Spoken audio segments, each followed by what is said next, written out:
Nah, saudara, untuk mendukung Indonesia bebas sampah plastik, saya akan mencoba untuk mencari tumbler untuk mengganti kemasan air mineral yang biasa saya gunakan. Nah, kira-kira tumbler seperti apa yang cocok untuk saya? Yuk, ikuti saya.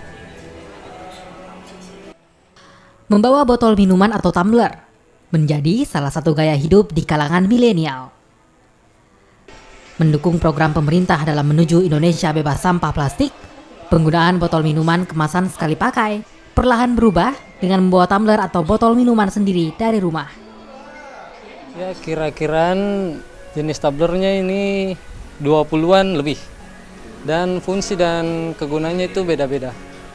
Ada dengan penjualannya ini penggunaan plastik juga berkurang dan omset Miniso di Pipo ini meningkat.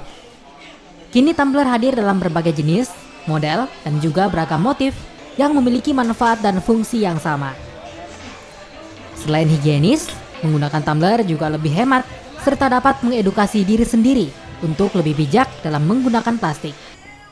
Salah satu langkah nyata untuk mengurangi penggunaan plastik yaitu dengan memakai tumbler seperti ini. Dengan harapan mampu untuk mewujudkan Indonesia bebas plastik.